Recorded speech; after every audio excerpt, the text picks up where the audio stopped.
আমি একটা জিনিস বুঝতে পারছি না, তোমরা এসব কি শুরু করেছো? তোমাদের এই উত্তরপাড়া দক্ষিণ পাড়ার ঝামেলা কবে বন্ধ হবে বলো তো? স্যার শুরুটা আমরা আগে করিনি, শুরুটা ওরা আগে করেছে। না স্যার, ওরা আমাদেরকে এই ক্লাবে ঢুকতে দেয় না, আমাদেরকে ফুটবলও খেলতে দেয় না। কেন স্যার, আমরা মেয়ে বলে কি ফুটবল খেলতে পারবো না?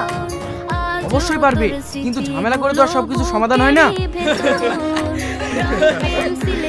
এরা খেলবে ফুটবল, যা যা বাড়ি গিয়ে রুটি বানাগা।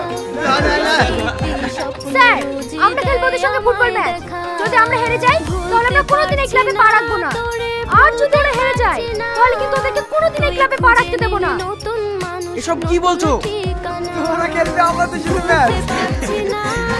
হ্যাঁ, কেন ভয় পাচ্ছিস? তোদের শর্ট টাইমে রাজি, কিন্তু টোটাল 3টে ম্যাচ হবে। ঠিক আছে, তাই হবে। তাহলে স্যার কালকে ম্যাচের ব্যবস্থা করুন। ঠিক আছে।